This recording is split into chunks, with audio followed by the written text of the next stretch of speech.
नमस्कार दोस्तों, कैसे हैं आप सब। तो आज के इस वीडियो में हम लोग जानने वाले हैं कि आखिरकार मेहुल चोकसी ने 14,000 करोड़ रुपए का इतना बड़ा घोटाला आखिरकार कर कैसे दिया और अब इसे भारत लाया जा रहा है वापस। बेल्जियम में इसको अरेस्ट कर लिया गया है वहां पर इंटरपोल द्वारा और अब इसे वापस भारत लाया जा रहा है और इसके लिए काम किया जा रहा है। देखो, मीडिया हाउसेस ने इसको कवर किया है, Mehul Choksi arrested by Belgium police India to seek extradition. अब एक्सट्राडिशन क्या होता है ये भी मैं आप लोगों को इसमें समझाऊंगा और बहुत सारे मीडिया हाउसेस ने इसको कवर अप किया है, एमई ने इस पर बयान दिया है और साथ ही साथ जो मेहुल चोकसी है ना वो इस पर ये मतलब जुगाड़ लगा रहे हैं वहां पर कि मुझे किसी तरीके से यहाँ पर असाइलम मिल जाए या फिर मतलब वो कह रहे हैं कि उनको एक दो नहीं बल्कि 33 तरह की बीमारियां हैं। उनके जो वकील हैं उन्होंने ये दलील दी है कि इन्हें 33 तरह की बीमारियां हैं, इसीलिए इनको भारत ना भेजा जाए, इनका यहीं पर इलाज कराया जाए और इनको मतलब कुछ ना कुछ ऐसी दलील दी रहे हैं। आगे चल के हम लोग जानेंगे कि आखिरकार ये क्या चीज है और कैसे है इसे।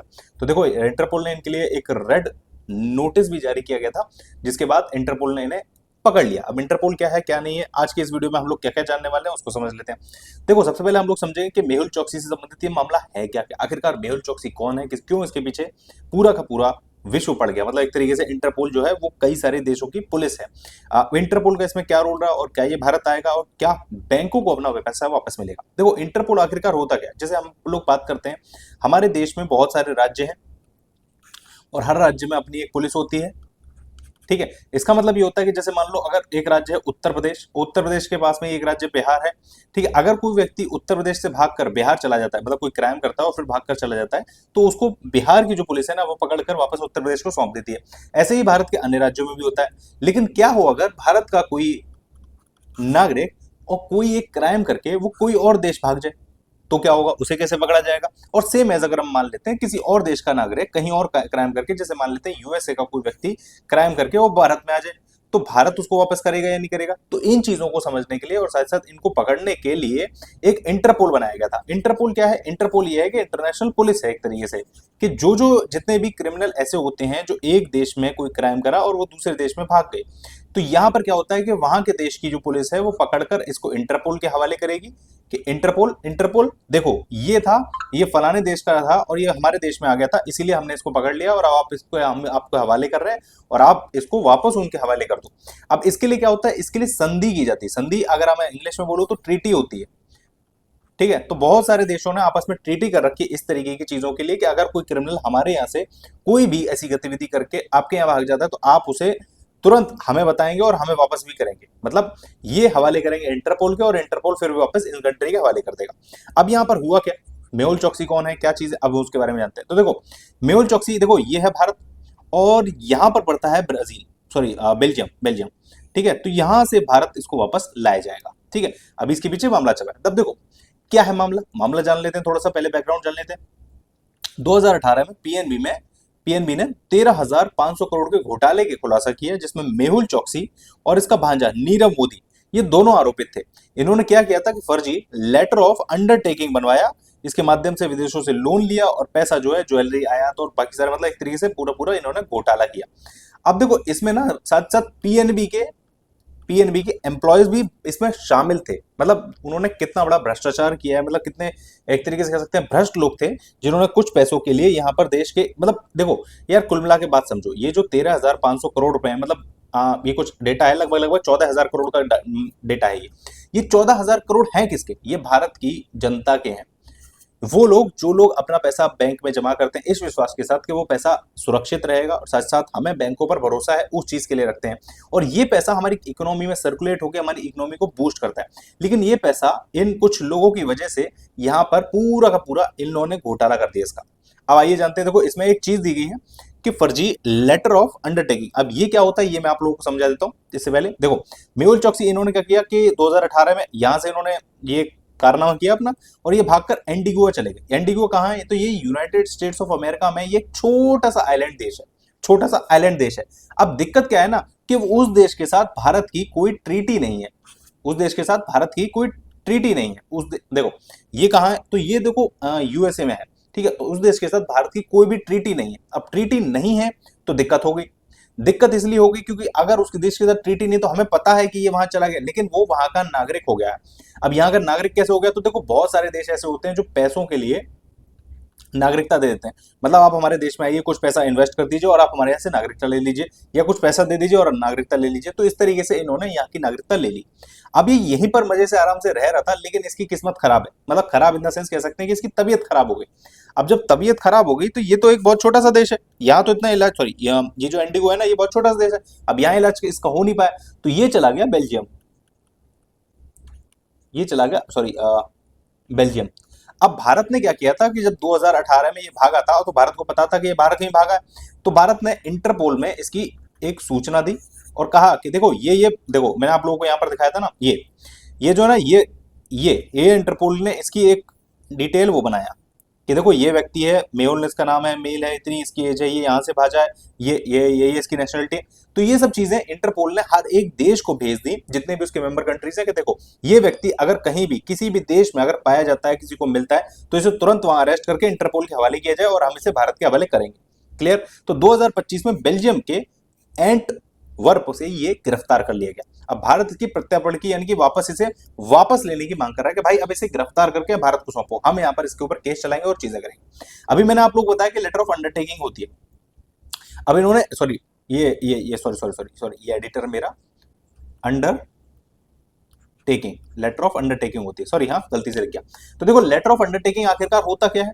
तो देखो लेटर ऑफ अंडरटेकिंग एक तरीके ऐसा होता है, देखो ये ना, पहली बात तो आप कुछ चीज समझो, ये बैंक द्वारा इशू किया जाता है, ठीक है ना। ये बैंक द्वारा अगर आप लोग फॉरेन में, मतलब विदेशों में व्यापार करते हैं ना, सिर्फ ये विदेशों के लिए इशू किया जाता है। अब ये होता क्या है, जैसे मैं आप लोगों को समझाता हूँ। जैसे मान लो मेरी एक कंपनी है ABC, ठीक है ना। अब मैं क्या करता हूँ, एक मान लो भारत की एक कंपनी है, ठीक है, मान लो XYZ, मैं कुछ बनाता हूं, मान लो मैं कुछ ना कुछ एक प्रोडक्ट बनाता हूं, मैं एक बोतल बनाता हूं, ठीक है। इसमें लेकिन जो जो ढक्कन लगता है ना, वो ढक्कन मैं इस कंपनी से खरीदता हूँ XYZ से, ठीक है। ये बोतल मैं बनाता हूँ, ये ढक्कन इनके यहाँ से खरीद के और मैं इनको सप्लाई, मतलब आगे मार्केट में बेच देता हूँ, ऐसे करके मेरा बिजनेस चलता है, ठीक है। इस बोतल का मुझे कुछ प्राइस पड़ता है, मान लो इस बोतल का मुझे प्राइस पड़ता है 5 रुपए, ठीक है, सॉरी ढक्कन का। अब मान लो दूसरे देश में, मैं कहता हूँ USA में एक और कंपनी है जो सेम ढक्कन बना रही है, लेकिन वो मुझे दे रही है 2.5 रुपए का, ठीक है। तो भाई देखो हो सकता है, लेकिन फिर भी मैं यहां से अब ये अपना माल यहां से खरीदना चाहता हूं कि मैं तो भाई मैं इतना महंगा क्यों खरीदूंगा, मैं तो भाई यहां से खरीदूंगा। ये 2.5 रुपए, या मैं कहता हूं बल्क में लेता हूं तो 2 रुपए में दे देगा, मुझे 3 रुपए का फायदा है, मुझे 3 रुपए का फायदा है। लेकिन ये कंपनी तो भारत की है, यहाँ तो मैं रुपए में पेमेंट कर देता हूँ। लेकिन जब मैं इस कंपनी के पास गया कि भाई मुझे ये प्रोडक्ट दे दो, तो इन्होंने कहा कि भाई ठीक है मुझे पेमेंट करो, और पेमेंट मुझे चाहिए डॉलर में। अब मैं भारत में बैंक से डॉलर लेने जाऊंगा, डॉलर लेके फिर इनके पास जाऊंगा, तो ये बहुत दिक्कत वाली बात है, और इतना ज्यादा डॉलर मुझे मिलेगा भी नहीं। तो मैंने क्या किया, एक काम किया, मैं गया अपनी बैंक के पास, ठीक है। तो मैंने बैंक से बोला कि देखो मुझे लोन चाहिए डॉलर में, तो उन्होंने कहा देखो एक सर्टेन लिमिट तक आपको मिल जाएगा, लेकिन इससे ज्यादा नहीं मिल पाएगा, ठीक है। तो मैंने क्या किया, मैं चला गया USA। अब USA की बैंक में जाकर मैंने लोन के लिए अप्लाई करा, तो उन्होंने कहा देखो भाई हम आपको जानते नहीं ना, तो आप हमारे यहाँ के नेशनल हो, मतलब आपकी नागरिकता भी यहाँ की नहीं है, अपना यहाँ रहते हो, तो हम आपको लोन कैसे दे दें? बात तो सही है।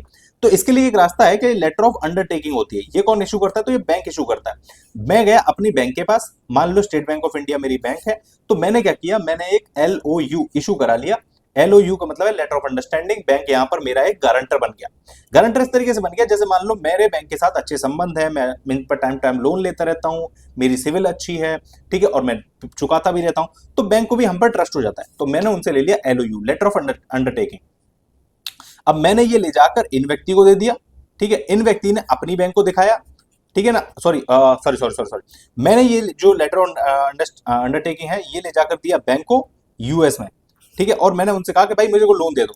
तो देखो इन्हें मुझ पे तो भरोसा नहीं है, लेकिन इन्हें स्टेट बैंक ऑफ इंडिया, यानी कि इन्हें जो भारत की बैंक है उन पर भरोसा है कि भाई ठीक है, अगर बैंक गारंटी ले रहा है, और बैंक इस चीज की गारंटी लेता है कि देखो ये व्यक्ति अच्छा है, इसको लोन दे दो, और अगर ये लोन नहीं चुका पाया तो हम चुका देंगे, टेंशन ना लो, ठीक है। अब बैंक तो भरोसा कर लेता है। अब ऐसे ही LOU बैंक द्वारा सॉरी इनको इशू कर दिया गया, मतलब जो मेहुल चौकसी उनको इशू कर दिया गया। उन्होंने ये ले जाकर फॉरेन से, मतलब USA और भी कई सारे देशों से वहां से लोन लेना शुरू किया, और जब इनने लोन ले लेके बहुत सारे लोन हो गए, तो उसके बाद ये फरार हो गए। अब इसमें दिक्कत क्या थी? देखो दिक्कत ये थी कि इन्होंने, देखो मैं थोड़ा सा जगह कर लेता हूं यहाँ पर, देखो हुआ क्या था कि पीएनबी के कर्मचारी कितने भ्रष्ट थे यहाँ पर, ये देखो।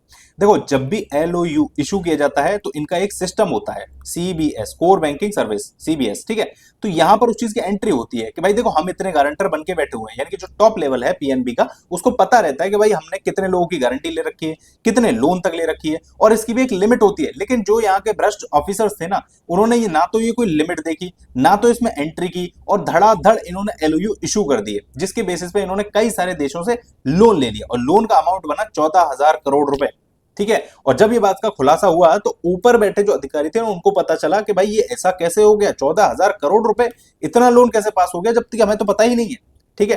तो ये चीजें आप लोगों को समझ में आई। अब इनकी तबीयत खराब हो गई, ये बेल्जियम गए, बेल्जियम से अरेस्ट हो गए। अब अरेस्ट होकर ये वहां की कोर्ट में गए, ठीक है। अब कोर्ट में वहां पर दलील दे रहे हैं कि भाई देखो, हमें वापस इंडिया मत भेजो, हमें यहीं पर असाइलम दे दो। इनका वकील का कहना है कि इन्हें 33 तरह की बीमारी है, मतलब खांसी जुकाम बुखार से लेके मुझे लग रहा है शायद कैंसर तक इन्हें सब बता दिया होगा, इसके इन्हें इतनी तरह की बीमारी है, ये चीजों की बीमारी है। लेकिन अभी के लिए कहानी में ट्विस्ट ये है कि बेल्जियम की सरकार ने कहा ना, ये ना चलेगा, आपको जाना तो पड़ेगा भारत। मोदी जी ने बुलाया है, तो इन्होंने कहा है कि इनके जो वकील हैं उन्होंने ये भी दलील दिया है कि भारत में इनका अच्छी तरीके से ख्याल नहीं रखा जाएगा, भारत की जेलें उस काबिल नहीं है। मेरे भाई, तुमने कौन सा भला काम कर दिया है जो भारत में आके तुम्हारा आरती उतारी जाएगी क्या? जो तुमने बहुत भला काम किया कि भारत अच्छी तरीके से ख्याल नहीं रखेगा, ख्याल रखने को तुम हो कौन? तुम्हारी ख्याल आरती उतारी जाएगी ढंग से, टेंशन ना लो। तो देखो, यहाँ पर मोदी जी सरकार और जो हमारे विदेश मंत्री एस जयशंकर की इस बारे में तारीफ करने योग्य है कि इन्होंने जो अपने प्रयास किए उसके बल पर इनको वापस भारत लाया जा रहा है। और धीरे धीरे करके, मतलब जो मिनिस्ट्री की तरफ से जानकारी मिल रही है कि बाकी जो लोग हैं, जैसे कि नीरव मोदी हैं जो इनके भतीजे हैं, और इनके साथ साथ विजय माल्या हैं, ठीक है। और भी जिन जिन लोगों ने भारत के लोगों का पैसा लूटा है और बैंकों का पैसा लूटा है, उनको भी वापस भारत लाया जाएगा और उनको भी भारत के कानून के हिसाब से सजा दी जाएगी। तो ये सब चीजें हमें पता चली है, ठीक है ना। तो ये सारी चीजें, उम्मीद करता हूं आप लोगों को ये पूरा टॉपिक समझ में आ गया होगा कि मेहुल चौकसी के बारे में, ठीक है ना, कि आखिरकार उनको भारत लाया जा रहा है और भारत लाकर उनके उनके ऊपर कार्रवाई भी की जाएगी।